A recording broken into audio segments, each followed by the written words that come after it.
Hey everybody, welcome back to our podcast. This is Murder with My Husband. I'm Peyton Moreland. And I'm Garrett Moreland. And he's the husband. And I'm the husband. You guys, thank you so much for the love we have already received on Binged. That is my new true crime show that is coming January 11th. That should be this Wednesday if you're listening to this in real time. And I'm freaking excited. We have been working on this for so long, and I really can sit here and tell you guys that we have gone through so many different formats and so many different episodes to make sure that Binged is a quality podcast.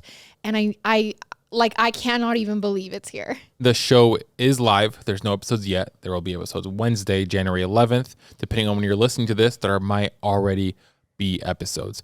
But it is going live January 11th. There should be links all over the place. Links below, links somewhere that takes you directly to the show to listen to Binged. And also the way the new show is going to work is we're going to have Murder with My Husband and Binged. And if you subscribe to those on Patreon or Apple Podcast, all of those episodes will be ad-free and there's going to be bonus content. It'll be one price to have all of those ad-free and bonus content. No worries. If you already do subscribe, that is just added right in because they're sister shows. We had a couple people worried about what was going to happen to Murder with My Husband. Nothing's happened to Murder with My Husband. We are not going anywhere. I'm here. I'm not going anywhere. Don't worry about it. You guys just kept asking for more content. And so this was our way to get it to you. But Murder with My Husband is literally here forever. I don't hate it that much. All right. Well, you guys, it's a big week for us. So take it away with your 10 seconds. But I don't think you're going to up Binged. Honestly, we've been working. Shoveled for the first time this year. Mm-hmm.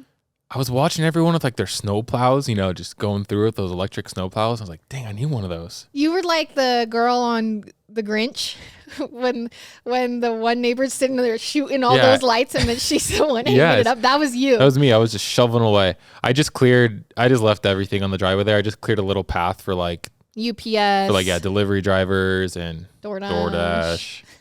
I got to make sure our DoorDash driver is not slipping when they're delivering our food. They're literally just a nice little path with a whole bunch of salt on it. That's all he shoveled. Happy 2023. Let's make it a good one. And we're excited for all the content that we're going to bring you guys. 2023 is our year. This is everyone who's listening to this. You guys, this is our year. Our episode sources are Born to Kill on Investigation Discovery, BPD Then and Now, Moonpage.com, newspapers.com, and a couple more that will be listed. I just don't want to give it away. So the real world boogeymen are the serial offenders who attack strangers at random. I think we can all agree on this. Serial killers, serial rapists, boogeymen who trawl in cars, boogeymen who break into houses. Why are you saying boogeyman so much? Shh. And boogeymen who haunt dark, lonely places at night. Now, recently, we told you the story of the Pathway Killer in England. He was one such boogeyman who, like many other boogeymen before him, might have remained a nameless, faceless evil, claiming many more victims, had a breakthrough in forensic science not led police directly to him. And we are talking about DNA. This was the case that first used DNA. It's the thing that so often now robs these killers of their ability to get away with it. It's because of DNA that serial crimes are becoming rarer and rarer because these criminals are getting caught earlier in what would otherwise become a series, often now after only their first crimes. If DNA had been used in forensics in 1981, for example, the monster at the center of today's story could have been stopped before he went on to rape over a dozen more women, killing at least 3 of them. And we'll begin today's story near the end of its timeline. It was September 29th, 2006. The city was Clarence. We're in upstate New York, which is an upscale suburb about 35 miles east of Buffalo. With winter around the corner, temperatures were on their way down, and when winter would finally hit, it was going to hit hard. So in these last few days of moderate weather, fitness-minded locals like Joan Diver took to the bike trails and jogging paths to enjoy her last blast of outdoor activity before nature was going to basically plunge into a deep freeze. Now, Joan Diver was a 45-year-old housewife and mother of 4. And on that Friday morning, as she drank her coffee and had breakfast with her family, they talked about catching a movie that night. School for Scoundrels had opened that weekend, and so did Open Season. So these were a couple of possibilities that the family could go see. Mm-hmm. Now, the family went over dinner plans and they discussed buying electric toothbrushes for the kids. This is just routine stuff in 2006. Yep. It was really just such a routine weekday morning. Then the 3 older kids left for school, and Joan's husband, Steve, set off for work, which was the University of Buffalo, where he was a chemistry professor. Speaking of movie theaters, it used to be an experience to go to a movie theater, and I feel like it's still great, but it was just different when I think you grew up without all the social media. Going to a movie theater was just like the thing. Yeah, because now kids think, oh, I could just watch the movie on Netflix. It's just Whereas, so different. you know, when people listening to this were younger, it was, oh, I'm going to have to go to the movie theater if I want to see that anytime soon. So this family, in the meantime, after Joan dropped off her 4-year-old son at preschool, she decided to go out for her usual jog, which was through the Clarence bike path right around the corner, only a short 2-minute drive from her house. So she parked her Ford Explorer in the lot beside the path and entered, beginning her run down the 6.5-mile long asphalt paved path, right past the sign that greets those entering the trail. A sign that reads, "Be safe, walk with a friend." Now, if you look at the Clarence bike path on the map, you'll see that it cuts straight through the town in an almost completely linear direction. And that's because the path used to be home to a railroad track, which had long ago been closed and now paved over. But the path, like railroad tracks often are, was lined by trees and brush on either side. So as Joan jogged that morning, she saw fewer and fewer people as she pushed deeper and deeper into the path. Now, her iPod pumped tunes into her ears, leaving her pleasantly removed from her surroundings as she jogged. Either way, Joan couldn't have known what lay just a little ways ahead, hiding in the brush just beside the trail. She couldn't have known what kind of man was lurking in the brushes, just out of view, waiting for her to pass. Now, obviously not her specifically, but for someone like her, attractive, distracted, and alone. It was a man who had been to this trail before and other trails like it. A man who had been pulled back again and again, mapping out the area, working up the nerve, unable to resist any longer a compulsion that had been nagging at him for far too long. Far too long since it had been satisfied. It was a sick, violent, unwholesome urge that would make this man, despite being a total stranger to her, one of the most consequential people in Joan Diver's life. A life that was about to end after 45 years. Just minutes after she parked her car and jogged into the trail. As Joan approached the man hiding out, the leaves... Was it dark? It's the middle of the day. Okay. I couldn't remember if it was the middle of the day or not. She just dropped her son off at preschool. Which is even more crazy. Right? Right in the middle of the day. It's even more crazy because this still happens today. Oh, 100%. We hear about it all the time. Yep. So as Joan approached the man hiding out, the leaves began rustling while he was waiting. Rustling that Joan Diver could not hear through the music in her ears. But she probably did hear it when the man leapt out at her and, in a move that he'd practiced many times before, slung a rope over her neck, knocking her sunglasses off her face as she struggled. She fought, she scratched his face, she punched him in the eye. It only made him angrier. Oh my gosh. He pulled her into the bushes. She fell down and knocked her head on a tree stump. This is when she saw stars from the impact as the man tightened the ligature tighter and tighter until Joan lost consciousness and never regained it. And although this outcome wasn't new to him, this still wasn't quite the outcome that the man had anticipated. And rather than carrying out exactly what he had fantasized, this would be a fantasy that included rape, he instead dragged her further into the underbrush, hiding her. So typically he wanted her to stay alive for this whole thing, but he killed her sooner than he thought he would. Oh, she's dead. She's dead. Wow. I would say it's most likely because Joan struggled so much that there wasn't any time for him to stop strangling her, which is how she died. Okay. After dragging her body and hiding her, he took the keys to her Ford Explorer and then started it up and drove himself away from the crime scene. It was later found 3 miles from where Joan had originally parked it that day. That afternoon, Joan's husband, Steve, received a phone call. It was the preschool where their 4-year-old son had been waiting, looking out the window for any sight of his mommy, who never showed up to pick him up. Panic ensued. Joan was nowhere to be found. A search was started. An official missing persons report was filed.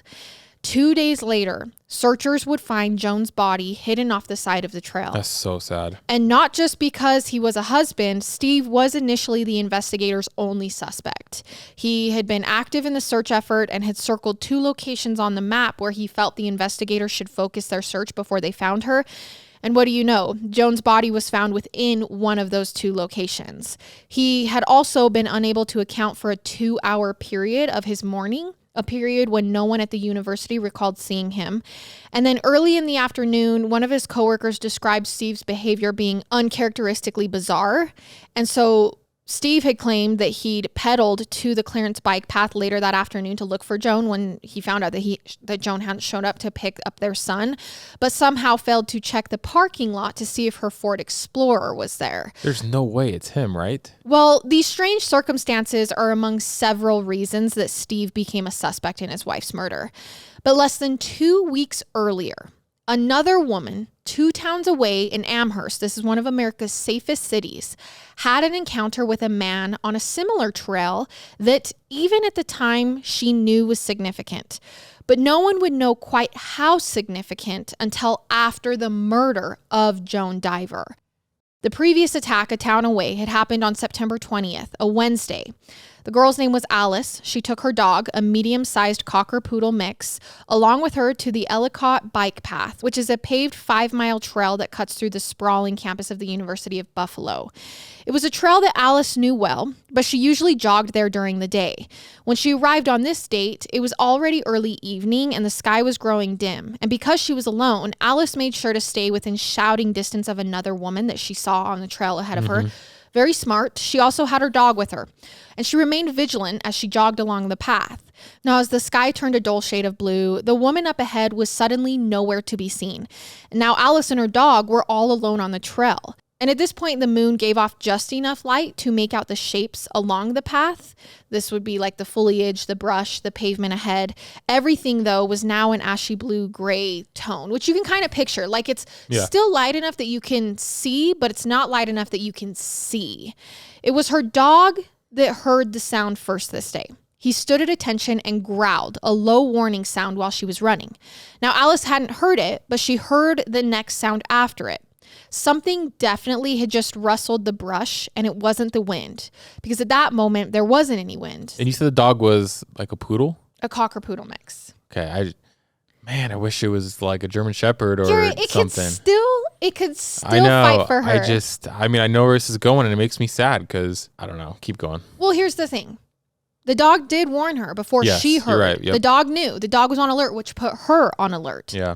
And that's when she heard something moving in the woods. Now, to Alice's ears, what she was hearing sounded like footsteps, human footsteps. They were stepping in the wooded area behind her as she was going down the path. Now, she looked around, but she saw no one, only darkness beyond the path. And because of the footsteps and the lack of visibility, Alice was now feeling a chill, obviously, both from the cool evening air and from within her. It was dawning on her just how vulnerable she was in this moment, completely alone, save for some unseen figure moving in the shadows next to her. Imagine how scary that would be. She begins traveling faster, jogging down the trail, and when suddenly she saw another person walking the trail ahead of her. It was an elderly man in the distance. So she shouts out to him and begins waving her hands, but the man does not notice her and he doesn't hear her. And pretty soon he's out of sight as well. So for Alice, this initially pleasant walk had become a different experience, very unsettling and surreal, like she'd entered some other realm where the only thing existing was her on this trail and a hiding predator next to her. The sounds from the brush and the foliage beside the trail continued, seemingly following her and growing nearer. Now remember, she's began running, and this person is now running in the woods next to her. That's absolutely insane. So Alice reached into her pocket and flipped open her phone. Again, it's a flip phone. And she pretended to place a phone call, carrying on a mock conversation as she hurried down the path with her dog speeding up to keep pace. "I'm almost at the bridge," she said on the phone loudly so that whoever was in the brush could hear her. "Do you see me?" As she slowed down and turned around to check behind her, she saw a man suddenly pop out of the woods on the other side of a small stream that ran parallel to the path. The man bent down to pick something up from the brush.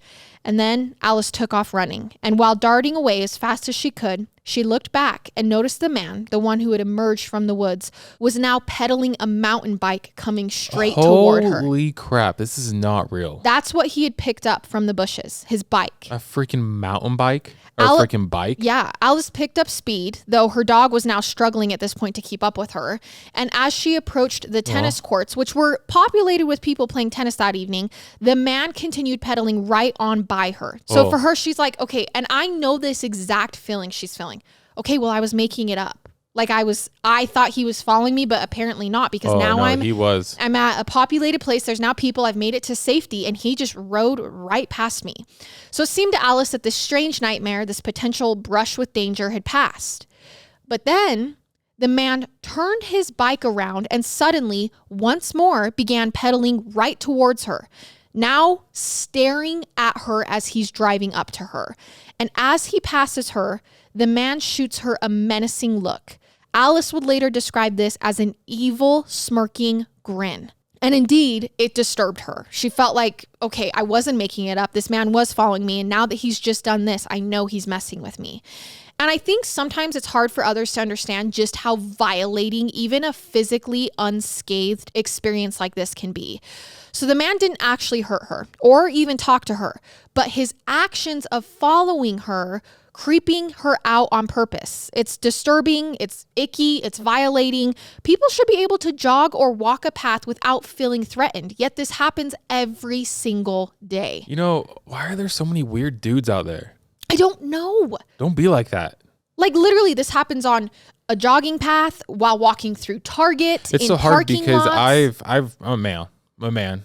I've never experienced this, and I probably never ever will experience this. Right. But I feel like every single female in my life that I know, it's probably like 7 out of 10 of them have experienced something like this. And it just blows my mind. Like there's that many just creepy, crazy people out there. It's like, why make me feel uncomfortable? Why weird. make me feel unsafe? Like this is what's happening, and it's disturbing. Well, he obviously had something in mind. I mean, this wasn't just... For sure. Yeah. He just didn't get to her fast enough. So when Alice finally escaped the path and returned home, she immediately began drawing a sketch of this man. Every detail of whose face she was sure to commit to memory. He was a man in his late 40s or early 50s, entering middle age. He had deep set brown eyes with dark, thick eyebrows and a baseball cap on his head. He looked athletic. He was wearing athletic clothes, gray sweatpants, sneakers, and a green t-shirt pulled over a long-sleeved white undershirt. So she definitely looked at him and remembered this. He had a round face with graying hair on the sides. She sketched him out as best as she could, and the next day she went to the police with her sketch and her story. Dude, all I know, if it's Joan's husband, come on. And this happened to Alice before Joan. Come on, yeah. So she goes to police and she says, listen, I know nothing happened to me, but this is the guy. He was being creepy. I think if I wasn't around people, something bad would have happened. So I'm giving it to you and I'm urging you to be vigilant. And then a few days later, she and her husband walked the path several times, warning women who were jogging there alone. Hey, I had this weird run-in with this guy. I'm just warning you to be safe. Alice wasn't going to let this man continue to bother other women. And then after her brush with the man who stalked her at the bike path, Alice couldn't help but remember this man that she had heard of, this man that was named the Bike Path Rapist, a serial rapist turned killer who had stalked that very bike path that she was jogging on that day more than a decade earlier. So this was like a cold case, a cold serial rapist. It was this long before?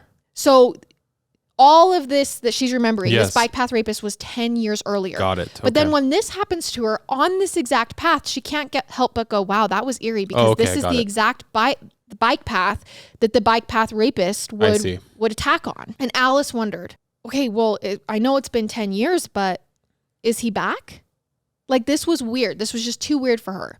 In fact, it was on September 29th, 1990. This was 16 years prior to the day that Joan Diver was killed, that a 22-year-old college student named Linda Yalem was murdered on that very same path in broad daylight, under circumstances and with an MO almost identical to Joan's. Linda Yalem was a sophomore communications major at the University of Buffalo, and she was also a marathon runner. At the time, she was training to participate in the New York Marathon, and she was 5 weeks from the end of training and just 5 weeks away from the marathon itself. That morning, Linda left her dorm room at about 9:30 a.m. and made her way to the Ellicott bike path nearby. It was a warm, sunny day. Linda had her Walkman with her with a Tears for Fears cassette loaded up, her earphones over her ears as she jogged along the trail. But that afternoon, Linda failed to return to her dorm room. She had made plans to see a movie that evening with her roommates, and when Linda had not returned by 9:30 that night, which was 12 hours after she had headed out for that jog, her roommates contacted the police to report her missing. The 5-mile length that the bike path stretched across was searched extensively, and at about 5:20 p.m. the following evening, Linda Yalem's body was found. Okay. She was concealed by her own sweatshirt, lying in a clearing off the bike path, surrounded by underbrush, mere yards from a footbridge that extended over the Elliott Creek. Linda's running pants and underwear had been pulled off. Oh, gosh. And her t-shirt and bra had been pushed up. Now, duct tape covered her nose and her mouth, indented in a way that suggested that she had been struggling to breathe when this was over her. And she had extensive injuries on her face and body that told a story of a vigorous fight that Linda had obviously lost. Her throat bore distinctive double ligature marks, evidence of a double looped rope, and she had been raped by her killer. She was attacked in the middle of the day on a busy bike path, and no one had seen. Except perhaps one witness, a woman who later called police to say she had seen a man that day on the footbridge with his arm around a woman's neck, pulling her from behind. Now, when she saw it, she just assumed that it was two lovers kind of like clowning around, wrestling, until she read the news reports a couple days later. Dang. A composite sketch was then made and released to the media. Other witnesses came forward to report having seen the man on the same path, fitting the description, on various days before Linda Yalem was killed, and that this man had kind of been staking out the area, acting weird, making women uncomfortable. It also seemed, based on his MO, that he was the same man who had committed several rapes dating back to at least 1986 on this and other similar bike paths, surprising women jogging alone, tightening a rope around their necks, and then raping them. That man's physical description was also very similar to the man witnesses had described around the time of Linda Yalem's murder.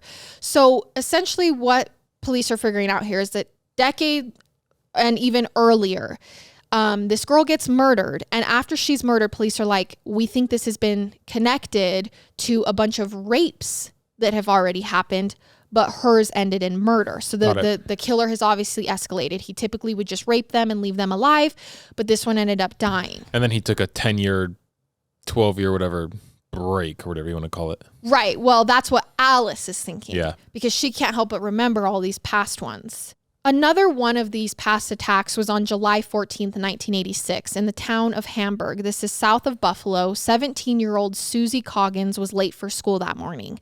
And so she took a shortcut through a bike path near her high school. While she was alone on the path, she heard someone running through the woods.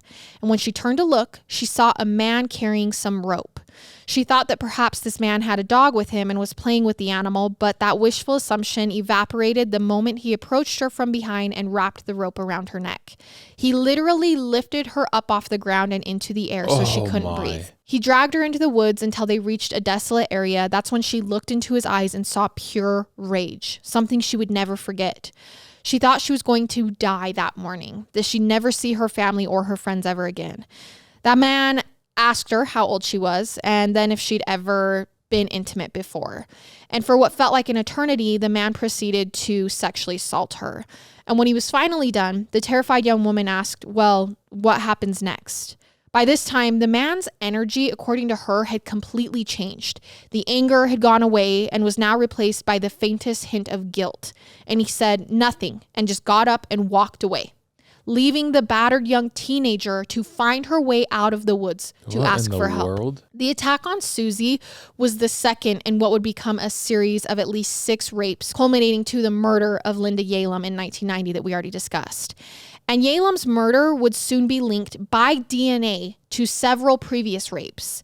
A June 1986 attack in Delaware Park in Buffalo, an attack 2 years later on a high school student in the Riverside neighborhood of Buffalo, and another attack in May of 1989 on another student on the same path, and one additional attack on a high schooler on the Willow Ridge bike path in Amherst.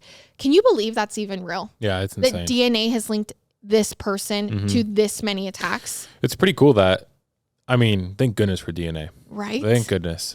The attack on Susie and one additional attack on Ellicott Trail 4 months before Joan Diver was killed there were linked purely by MO, but police were confident it was the same guy. And it was after this that the bike path rapist seemingly vanished. Just out of the blue. The rape stopped happening. There was not another murder, nothing. Then, a decade later, in the early 2000s, another murder from that period would be linked to the bike path rapist by DNA. So a decade later, they solve a cold case and link it to him. In November 1992, it was a sex worker named Jane Mazer who was found strangled to death in a grassy field near an Amtrak line in downtown Buffalo. She had been covered up by a sheet of plastic with a plastic bag around her neck and garbage bag pulled over her head. And although she had double ligature marks on her neck, Jane hadn't been connected to the bike path rapist at the time because she was different from his usual type of victim. Oh, that's stupid. She wasn't jogging or anything. And I dare say, she was a sex worker, so police were like, oh, there's absolutely no way. Well, it's like she has, it's the same thing around the same time. Exactly. In fact, investigators back then felt her murder may have been related to another series of killings of sex workers in the Rochester area 70 miles away. So instead, they linked her to those. Okay. Which is just devastating that there were two different serial killers who she could have been linked to. So after Joan Diver's body was found, and we're back in 2006, and her Ford Explorer was found parked 3 miles away, a forensic team wanted to process the car for potential DNA. But Joan's widow, Steve Diver, wouldn't let them.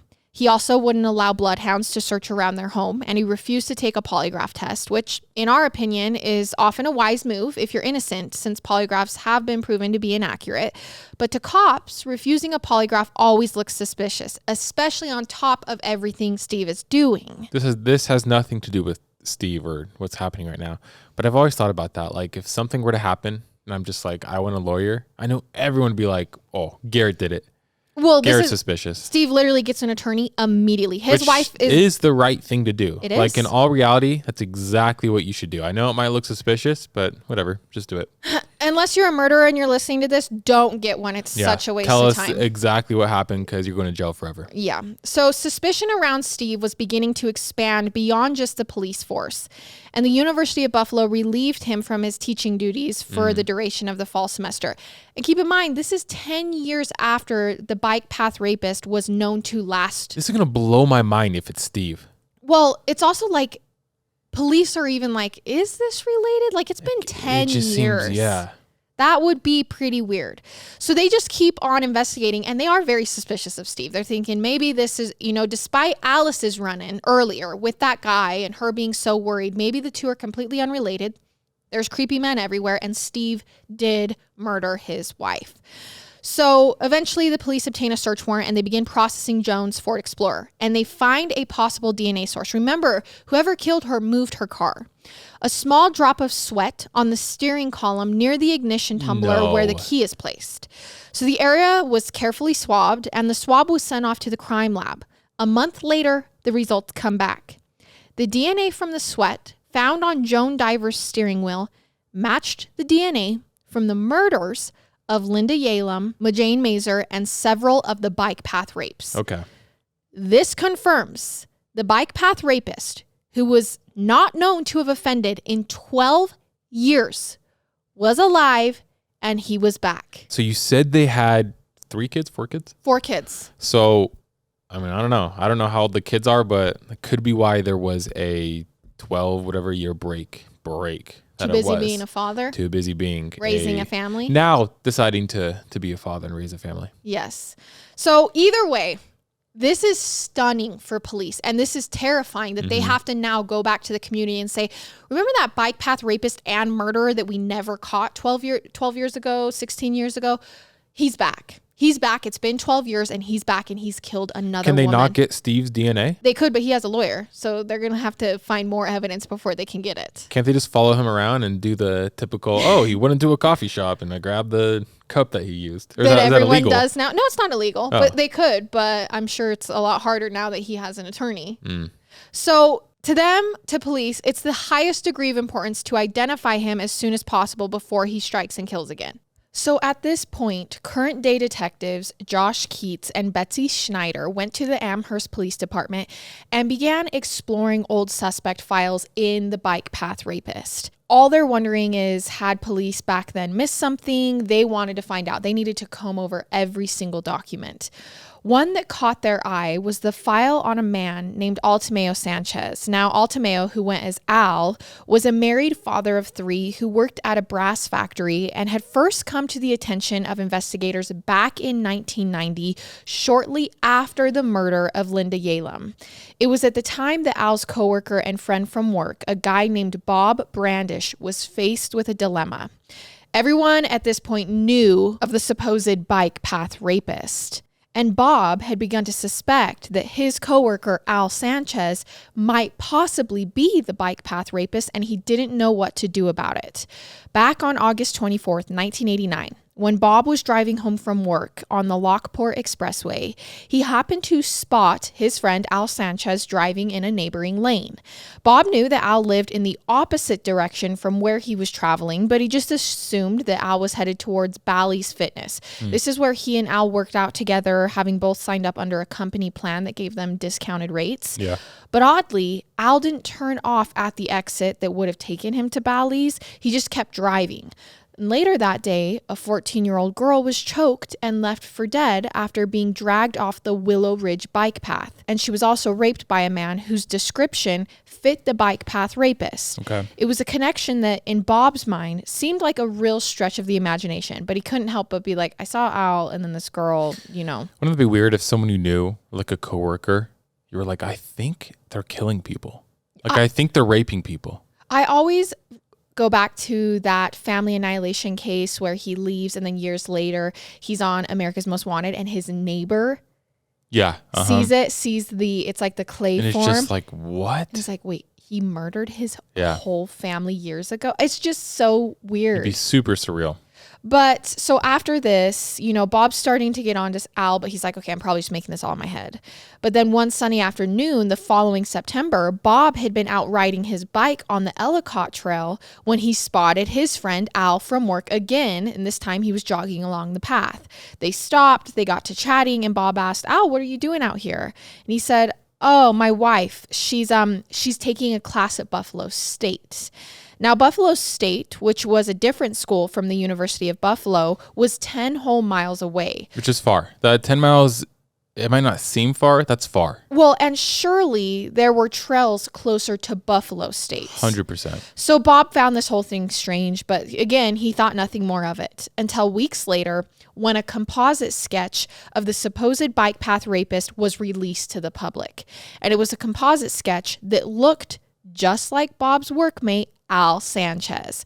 So Bob couldn't conceive of this guy, you know, a friendly and pleasant Al Sanchez, as doing something as heinous as raping and killing, but he couldn't shake the synchronicity of it. Al seemingly out of place, offering a suspicious explanation for why he was on the trail, and then just look at the sketch. After sitting on his worries for nearly 2 long weeks as they ate at him, Bob decided, pretty reluctantly, to go to the police. And that's when the past investigators opened a file on Al Sanchez. Now, Al Sanchez, like I said, was married with 3 kids, and he was thought of as mild-mannered. He was an outgoing guy. He was popular among his colleagues at the factory and also among his neighbors. Al's coworkers liked hanging out with him outside of work, especially for sporting activities. He was athletic. He was into running, golfing, softball. He coached a boys' baseball team, played on community teams through his church, and was well established in his community and active within his church. So in the neighborhood, Al was a warm and generous presence, plowing neighbors' driveways with his snowplow during winter. He mowed lawns for free. He always invited everyone to his house for barbecues. So police can't help but note that he doesn't quite fit the profile that they had developed back then for the Bike Path Rapist. I just feel like I'm confused because I think I thought it was the husband, but then now we have this suspect who I was a little too nice, first of all. Right.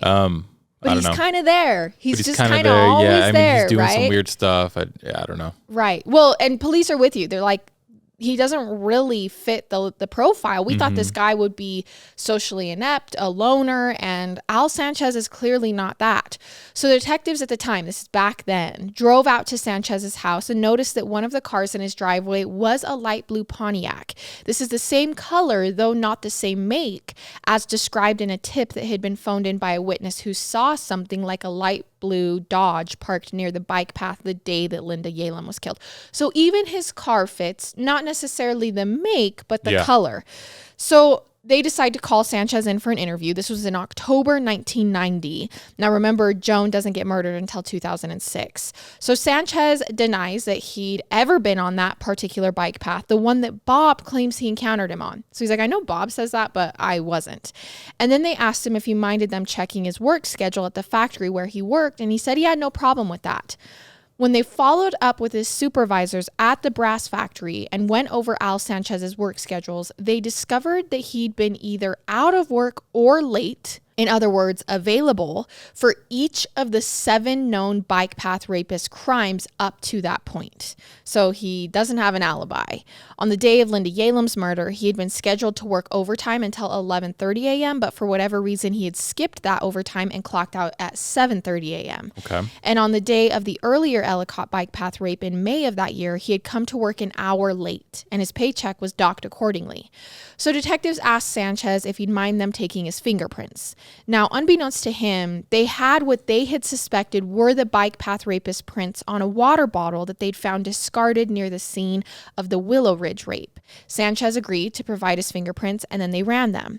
And when they didn't match the unidentified fingerprints from the water bottle, Al Sanchez was filed under eliminated as a suspect. And that was that. Okay. So current day detectives Keats and Schneider, while re-examining these old case files in 2006, are completely puzzled by this, that Al Sanchez was eliminated by Amherst PD back then purely on the basis of fingerprints on a water bottle that may have not even been related to the crime. Like, that water bottle could have been anyone's. It's out in the middle of nowhere.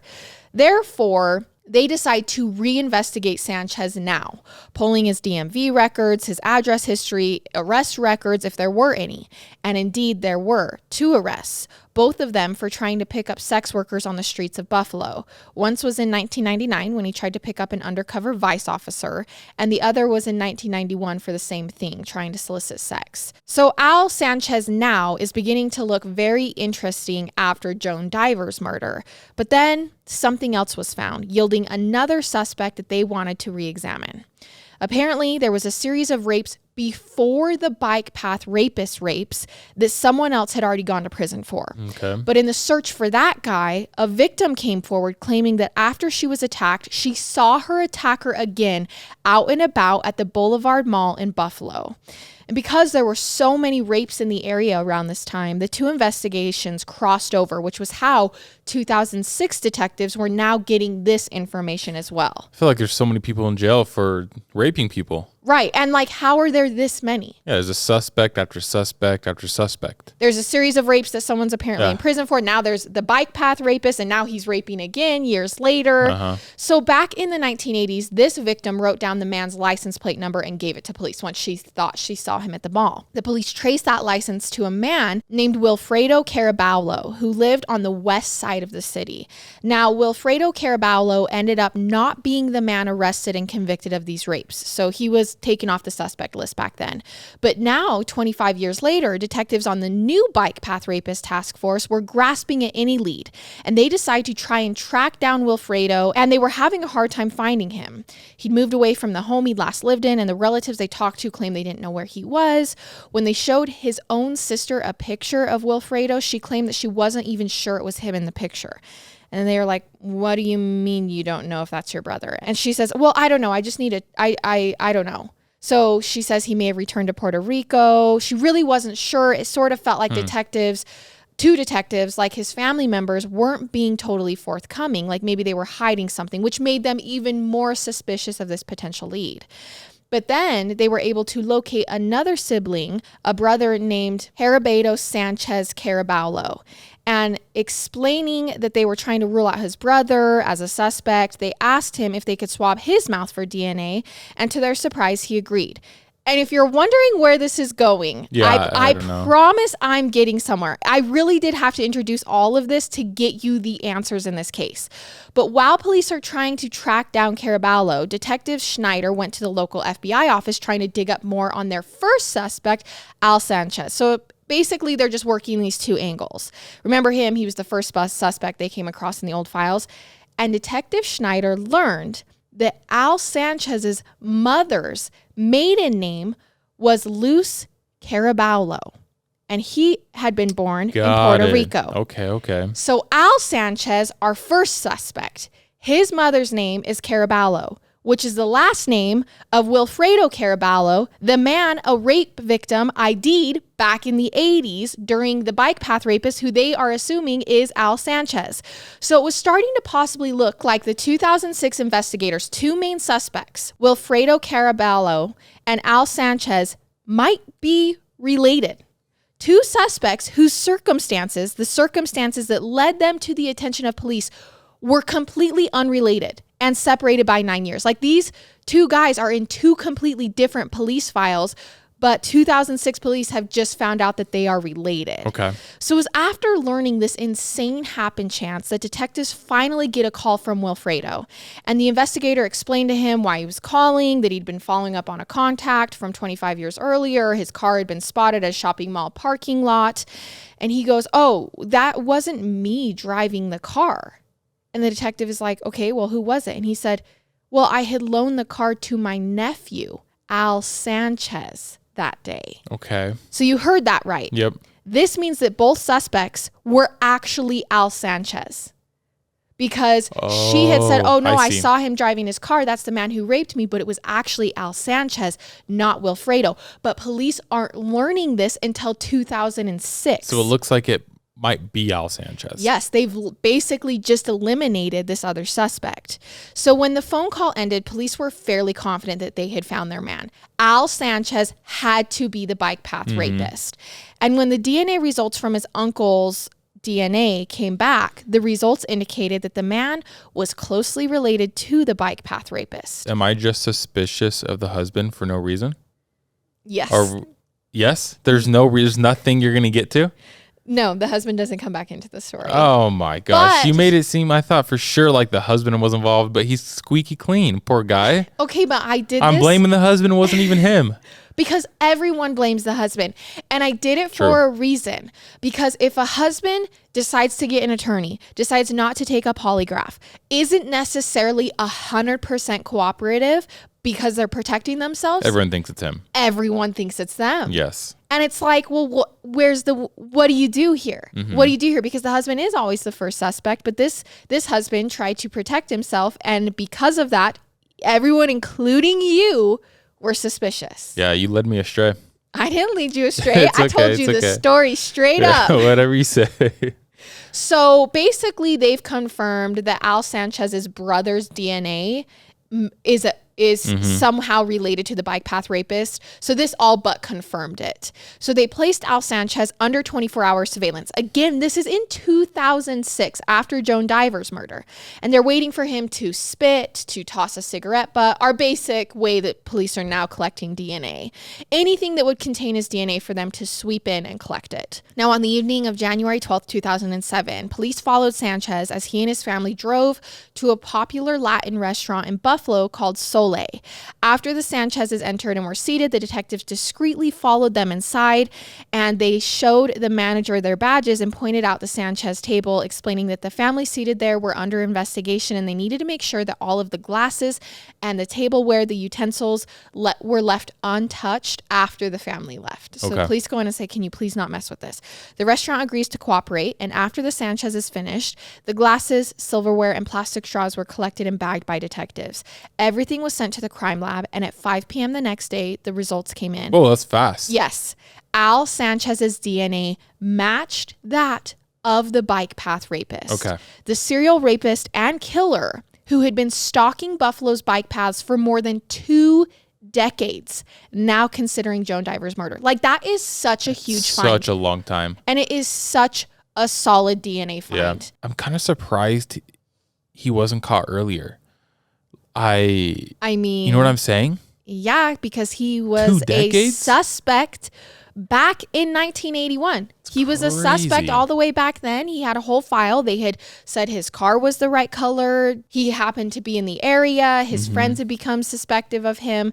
So yeah, you and everyone else is kind of like, well, you had his name clear back then. So on January 15th, Al Sanchez was arrested and brought in for questioning. And tellingly, after he was first placed in cuffs, Sanchez never asked why he was being arrested. So they arrest him, they put him in cuffs, and he never asks because he knew why. But his wife, who was also brought in for questioning, was absolutely stunned. It can't be, she told police. There must be some mistake. Me and my husband have a normal sex life, she told investigators. He had never been rough. He had never choked her. They told her that based on semen collected from 2 of the rapes, they were sure that the Bike Path Rapist had a vasectomy sometime between 1990 and 1992. And they asked her if this was true, and she confirmed that it was. Al Sanchez had undergone a vasectomy in 1993. Imagine how devastating and just like life-changing that would feel. Right. So reality was beginning to set in for Al Sanchez's wife. And when Michael Sanchez, this is one of Al's grown sons, joined his mother at the Amherst police station, he said to the detective, wait a minute, you're telling me that my father's DNA was found in those girls? And the detective confirmed, yeah, like we've 100% matched it. Michael then turned to his mother and said, he's effed. Meaning there's nothing we can do. Wow. Like, dad is completely effed. Yeah. This happened. So in the interrogation room, Al Sanchez calmly denied having anything to do with the rapes or the murders. And so police confront him with the DNA evidence repeatedly, and he continues to insist they have the wrong guy. After 8 hours of not getting anywhere, the lead detective entered and announced, okay, that's a wrap. Sanchez stood up like he was expecting to go home. Like he stands up like he's going to leave. Oh, okay. And police are like, whoa, you're not going anywhere. You're never going home. You're going to jail. We have your DNA. Yeah. How many times do we need to tell you? He was turned around and handcuffed, and that's when he began to lose the cocky, cool attitude that he'd maintained throughout the interview. He looked pretty shocked as he realized that he was not going home. In May of 2007, Al Sanchez changed his tune and pled guilty to all of the charges against him, and he was sentenced to 75 years to life in prison.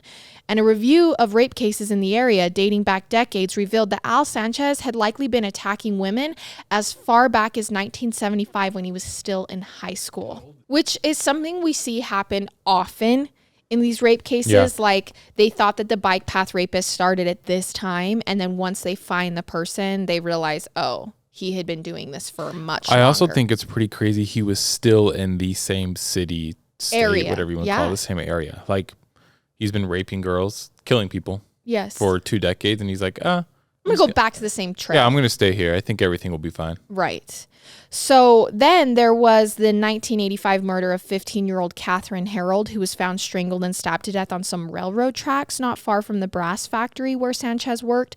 This murder has never been solved, but Sanchez does remain a possible suspect. He's not talking about it, but police definitely think that he probably did this. It's been reported that Sanchez might be moved to a prison closer to his family if he confesses to other murders and rapes, but so far he hasn't done so, so he's staying in prison. Now, before we end, there is another aspect to this case that I can't not include. It's a devastating aspect on top of all of this devastation. So remember how I said that Caraballo had been ID'd by that victim in the mall in those other rapes, and now we know it was actually Al that had been ID'd, not Caraballo. Well, if you recall, I told you that the reason that Caraballo had even been dropped in the first place wasn't because it was actually Al, it was because someone else went to prison for those rapes, for that series of rapes. Originally, police did not think those were the Bike Path Rapist rapes. We now know they were, but that means someone else was in prison for this. So what's going on? From November 1983 through July 1984, before Al's original known attacks, 6 female joggers were attacked in Buffalo's Delaware Park by a man who surprised them with a handgun, ordered them off the trail into some brush, and raped them. All of the attacks took place near the park's statue of Michelangelo's David. Now, while looking for a suspect, police got a lead to a license plate. 2 officers from Buffalo's sex offenses squad ran the plate, and they traced it back to a 29-year-old man named Anthony Capozzi. Now, 3 of the 6 victims at this point in the investigation all chose Anthony Capozzi's picture out of a lineup as being the man who had attacked them. And on that basis, Capozzi was arrested and charged with multiple counts of rape, sodomy, criminal possession of a weapon, and robbery. So how does that happen? How do 3 people choose a suspect out of a lineup and he ends up being innocent? He had to have looked like Al. Like, how does... It's devastating. I just don't understand how that happens. He just had to have looked like Al, or police were dishonest and led them that's to what I that was person wondering. without actually saying that they had. Interesting. But he denied having anything to do with the rapes. Meanwhile, his defense attorneys began considering an insanity plea because Capozzi had a history of psychiatric hospitalization, and they believed that this was the only way they were going to get their client out of serving prison time. Which, the reason I'm including this is apparently Capozzi definitely had some mental illness. Mm-hmm. Did that make him an easy target? The women pick him up out of the lineup, and now he also has this. Does that make him an easy target? But the insanity plea was rejected, and the case went to trial in 1987. It gets worse because while awaiting trial, another rape happens underneath that statue, and the state brushes it off as unrelated. We now know that was Al Sanchez. Yep. But even though they have their man in custody and another rape happens, they brush it under the rug. So what happens? Does he go to prison? A jury finds him guilty on multiple counts connected to 2 of the Delaware Park rapes, and he was sentenced to 12 to 35 years in prison. Did he get out? Well, in a statement right after being sentenced, he says, listen, I am wrongfully accused. I never did these crimes. I'm innocent. And now, as you know, Capozzi did not rape these girls. Those rapes were actually from the Bike Path Rapist, Al Sanchez. But Anthony Capozzi went away for the rapes while Al remained out free. And Anthony Capozzi served more than 2 decades. No freaking way. While Al was still out and then went on to rape and kill. And he was denied parole every time it came around. He was innocent. Did he go back and sue or something at least? Yes. I'm sure there's a whole story to it. There is. But it gets even worse because the DNA from those attacks had been around this whole time. Oh my gosh, it makes me sick. It could have been tested as soon as testing became an option, but it wasn't. That DNA just sat there. Could you imagine? Oh, I can't even imagine that. It wasn't tested until 2006 when Al Sanchez was found. And then they believed, okay, well, if this one girl ID'd Al Sanchez during those rapes, how is Anthony Capozzi in prison right now? That's what police are thinking. So Anthony Capozzi, now 50 years old, returns home to his family after spending nearly half of his life in prison for crimes that he didn't commit. You know, I don't know who was on that jury. Look, I know I would not be good at being on a jury, but I'm just surprised without DNA evidence, he was convicted. Okay, but 3 women testified saying it was him. Yeah, I understand that, but I think I'm also... Understand that it's traumatic. Yes, I think I also understand it's traumatic, or also like even things like oh, my house was on fire or something happened. I feel like your brain sometimes you start to just say things. And also, even though 3 did ID him, 3 said no, it wasn't him. So it'd be like, well, yeah, if not all 6 said it was him and they all saw him, we might have to be like, it might not be him. Right. And I know we always want to believe the victim because the victim is the person who had this happen. My gosh, I can't believe he went. But what makes it even worse is he's sitting in prison as soon as DNA testing became available. But think about how many people this is happening to right now. How much DNA is available to be tested right now and isn't because of funding? Yeah, it's pretty crazy. And how many more Anthony Capozzis are sitting in prison because of this? Yeah. So he returns home to his family. He's a free man. And not long after his release, he and his family and the members of the new Bike Path Rapist task force go to a celebratory dinner together. Anthony, who is now spending most of his time living at an assisted care facility, went on to file a $41 million lawsuit against New York State. So he's old at this point. 50. He's 50, so not too old. But he has spent half his life in prison. Yeah. And New York settled for $4.25 million. That's it? Well, yeah. Oh my gosh, dude deserves like $50 million. That's all I'm saying. And this inspired the passage of Anthony's Law in New York State, which is a law ensuring that cases like his, filed by wrongfully convicted individuals who have been exonerated, receive priority expedited treatment in civil court, which is the least you can do. And I can't even believe that had to become a law, because if you learn that someone is wrongfully accused and has been sitting in prison, immediately the next day their case should be bumped up to the top and they should be let out. I feel like there's always like some guinea pig, which is horrible. You know, right. There's always, it sucks. It sucks. But that is the entire case of the Bike Path Rapist. And I know it got confusing because there were so many names and police had to initially split up the rapes and treated them as two different suspects when in reality it was just one man, the Bike Path Rapist. All right, you guys, that is our case for this week, and we will see you next time with a regular episode. I love it. And I hate it. Goodbye.